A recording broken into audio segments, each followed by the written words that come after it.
오늘은 이방인에게도 열려있는 구원, 이방인에게도 열려있는 구원이란 제목으로 말씀을 상고합니다. 이제 오늘 말씀은 아주 본격적으로 구원은 모든 사람에게 다 주어진다, 이렇게 아주 공식적으로 선언을 하셨어요. 이 구약성을 읽으면 항상 이스라엘 내 백성, 계속 이스라엘에게 초점이 맞춰졌는데 이제 이사야서에서는 이게 싹 옮겨져요. 이스라엘도 물론 구원받지만 진짜 목표는 온 인류라, 이걸 하나님이 밝히는 거예요. 그럼 이스라엘은 왜 그렇게 지금까지 불렀느냐? 바로 이 구원을 위해서 일꾼으로 부른 거예요. 그래서 아브라함을 택해가지고 아브라함의 자손 중에 이스라엘이라고 하는 선민, 민족을 택하시고 그들을 구원을 해냄으로써 구원이 이런 것이다, 그 구원의 모형을 보여준 거고, 또 그들에게 계속 모세를 택해서 오경을 주시고 사무엘을 택해서 또 그 역사서를 쓰게 하고 선지자들을 통해서 이런 모든 성경을 다 쓰게 했어요. 그러니까 이스라엘 사람이 아니었으면, 선민이 아니면 성경이 없어요. 이 신구약 다 합해서 거의 대부분이 다 이스라엘 사람이 쓴 거예요. 누가복음, 사도행전 정도가 헬라 사람이 쓴 거예요. 그러니까 하나님은 이스라엘 사람을 통해서 이 세상 구원하려고 이스라엘의 신실한 사람들을 계속 뽑아가지고 구원 역사를 보여주고 하나님의 진리를 밝혀주고, 그리고 아브라함과 다윗의 자손 중에 씨, 하나님이 약속한 대로 하나님이 사람 되셔서 그 가문으로 오셔서 메시아로 인류를 구원하신 거예요. 이 모든 하나님의 계획이 이제는 이사야 시대가 되니까 이제 노골적으로 밝히시는 거예요. 이스라엘은 모형이지 원형이 아니다. 원형은 전 인류다. 오늘 본문에 내 집은 만민이 기도하는 집이다. 유대인들만 구원받고 와서 기도하는 게 아니라 아프리카 사람이든 유럽 사람이든 아시아 사람이든 모든 만민이 다 하나님 집으로 모여야 된다는 거예요. 할렐루야. 우리 한국 사람도 그래서 여기 들어와 있는 거예요. 하나님의 그 본심, 그걸 오늘 본문에 밝히고 있어요. 그래서 유대인이냐 이방인이냐 가릴 필요가 없어요, 이제는. 자, 세 가지의 구원의 원리를 밝히셨는데, 첫째, 1절과 2절 구원의 조건. 누구든지 이 조건에 맞으면 구원받는 거예요. 자, 하나님이 뭐를 중요하게 여기시느냐? 여기 보니까 정의를 지키라, 의를 행하라, 나의 구원이 가까이 왔다. 마치 예수님이 공생애 시작하실 때 이런 비슷한 말씀 하신 것 같지 않아요?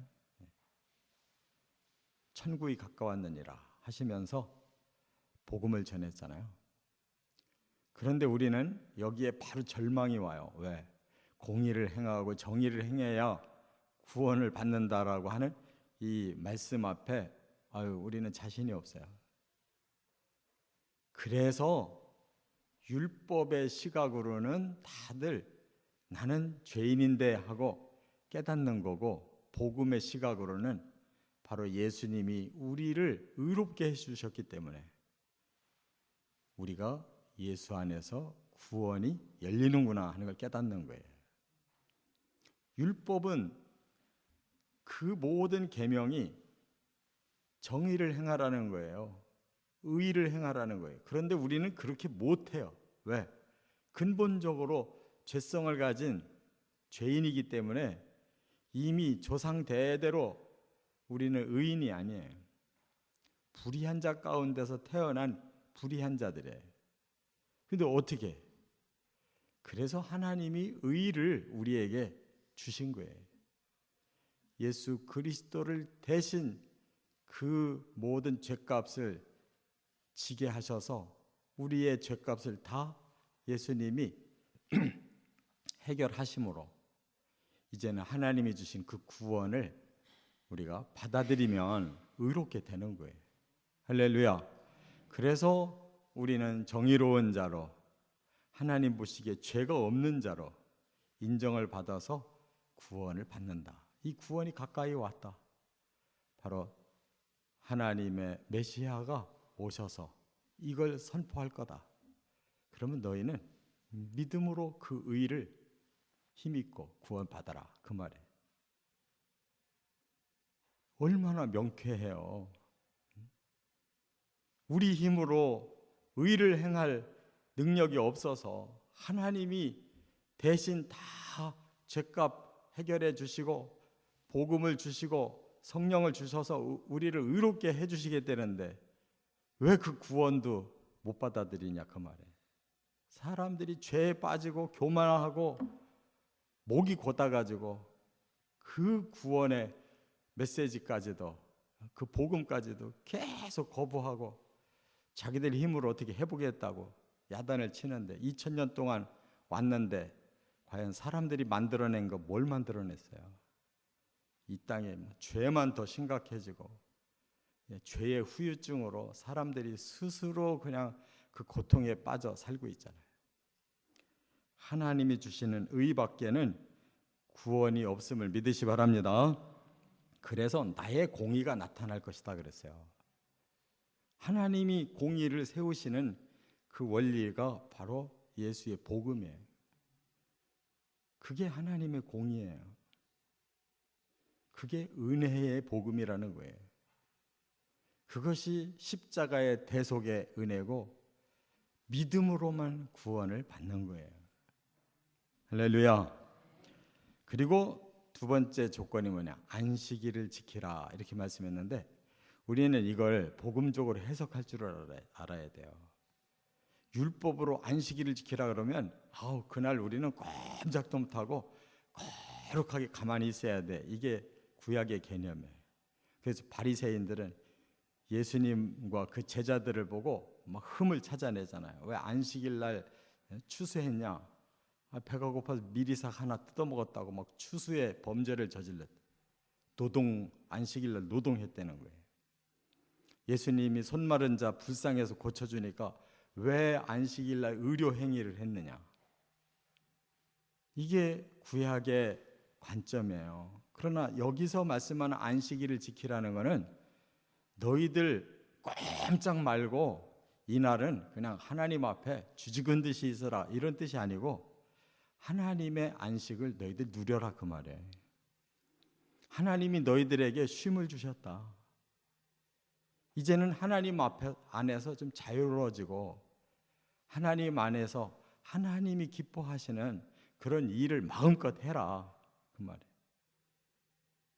그래서 예수님은 안식일 날도 계속 병 고치고 안식일 날 사람들에게 마음의 자유를 주신 거예요. 성경을 풀어서 사람들의 마음을 기쁘게 하고 소망을 갖게 하고 말씀의 깨달음을 통해 은혜를 받게 하신 거예요. 근데 율법은 자꾸 사람을 옥매해. 너네 이것도 못하고 저것도 못하고 막 이거저거 하면 안 된다는 거예요. 그게 하나님이 주신 안식의 목적이 아닌 줄 믿습니다. 하나님은 안식은 그야말로 쉼을 주는 거예요. 자유함을 주는 거예요. 그렇기 때문에 초대교인들은 바로 유대교인들이 토요일 날 그렇게 안식일을 하도 엄하게 지키니까 복음을 전할 수가 없어요. 그래서 안식일 다음 날 예수님 부활하신 날을 초대교회부터 지켰어요. 그날을 교회의 안식일로 지켰어요. 그러니까 안식일이라고 하는 제7일 여기에 초점이 맞춰지면 안 돼요. 우리는 일주일 내내 하나님과 함께 예수님과 함께 안식의 정신으로 사는 게 더 중요한 거예요. 괜히 그냥 율법에 매여가지고 그렇게 해석을 하면 사람들이 오히려 신앙생활이 큰 무거운 짐만 돼. 그렇다고 의로워지지도 않고. 의무에 사로잡혀서. 그거는 하나님의 뜻이 아니에요. 오히려 하나님의 날 하나님께서 고쳐주시고 은혜 주시고 자유하게 쉼도 주시고, 그게 안식의 정신이에요. 그럴 때 오히려 우리는 더 거룩해지는 줄 믿습니다. 진심으로 우리 영이 열려지고 하나님의 진리에 기쁨이 오고 내가 용서받은 감사가 나오고, 그래서 하나님 찬양하고, 그래서 선한 봉사도 하고, 뭐 이래야지 안식이지. 그런 건 하나도 안 하고. 그러니까 우리 개신교도 서서히 이 안식일이 형식으로 바뀌어가지고 주일날 예배는 꼭 드려야 된다니까 한 번 예배 딱 드리고 집에 가서 종일 테레비 보고 앉아있고 엉뚱한 짓 하고 있어요. 그게 무슨 안식이에요?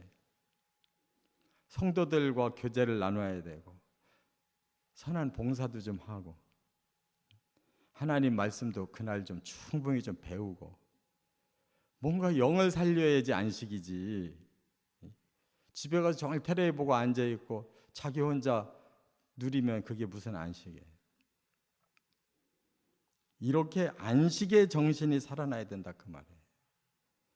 그러면 더럽지 않고 우리의 손이 나쁜 일에 손을 쓰지 않게 되고 또 악한 일을 행하지 않게 되고 오히려 진리를 굳게 붙잡게 되고 그런 자에게 복이 있도다 그랬어요.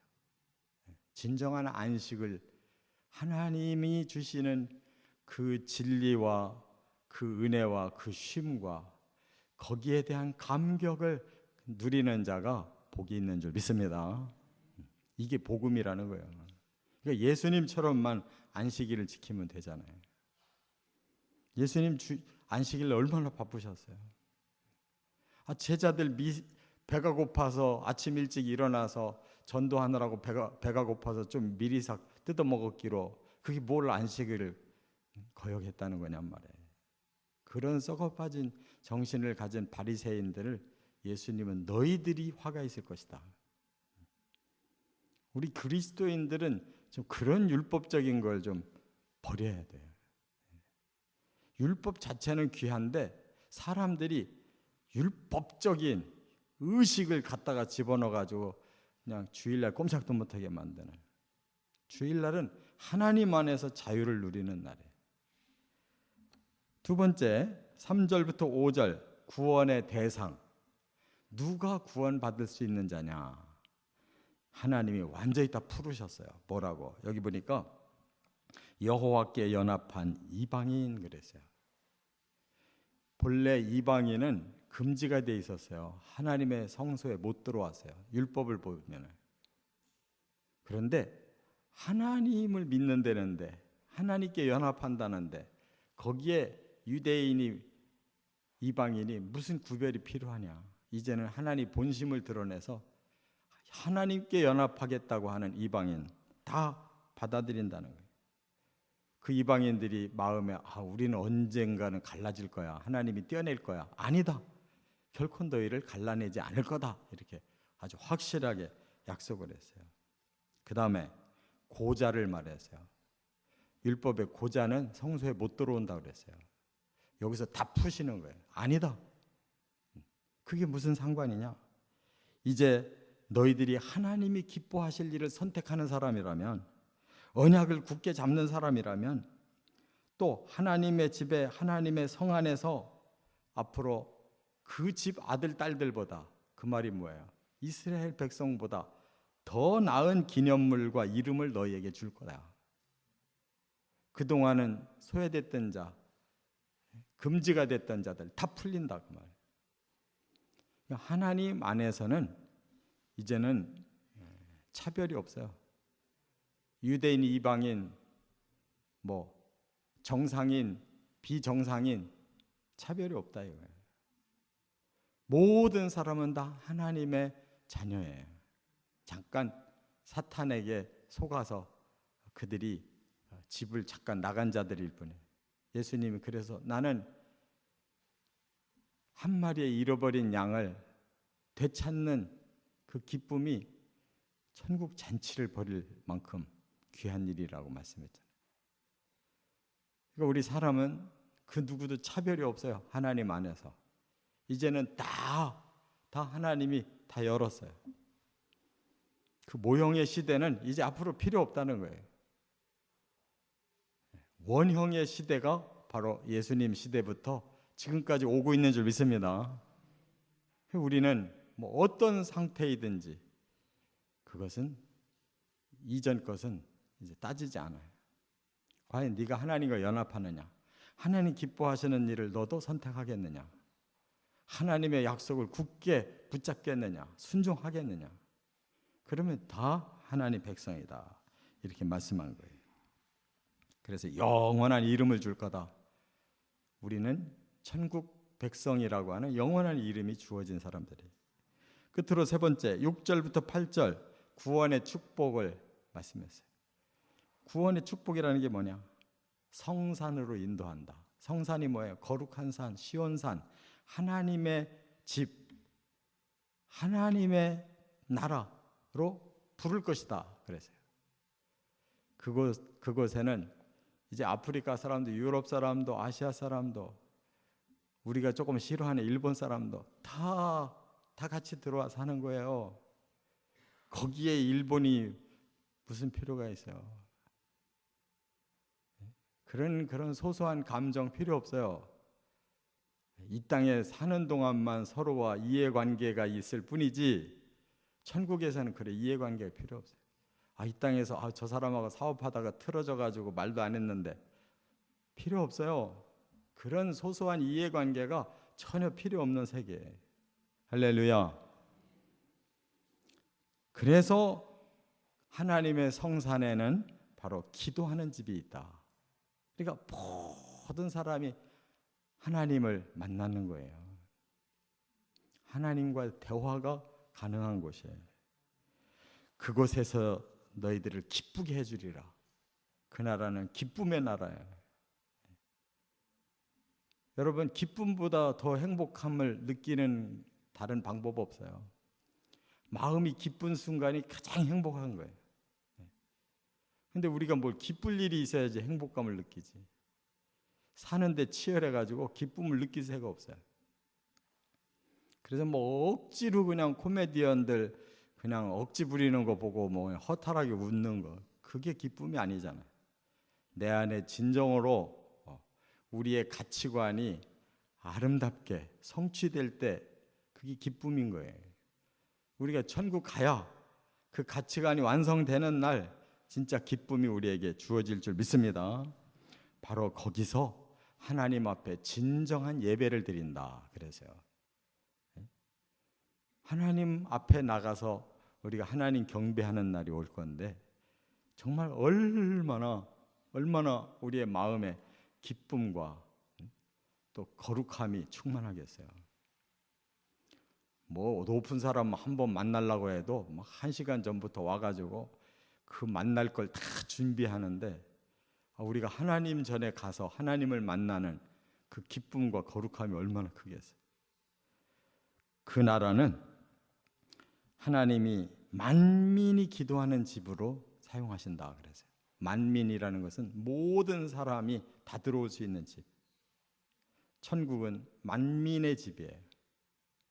그리고 그 나라는 쫓겨난 이스라엘을 모으시고 그 외에 또 다른 사람을 모으신다 그랬으니까 선민도 들어오고 이방인도 들어와서 모두가 하나님의 자녀로 사는 나라예요. 모두가 그에게 속한다. 모두가 하나님의 자녀로 산다는 거예요. 이게 바로 신약성경과 똑같잖아요. 이미 예수님 오시기 700년 전에 이사야를 통해서 복음을 다 선포해 주었어요. 예수님은 그대로 오셔서 그대로 말씀했어요. 그리고 오늘까지 그 복음은 그대로 인류를 구원시켜 가고 있어요. 그래서 저와 여러분이 여기에 속한 백성 된 줄 믿습니다. 이렇게 우리는 오직 하나님 앞에 이 구원을 향해서 이 진리대로만 순종해 살아가시기를 주의 이름으로 축원합니다.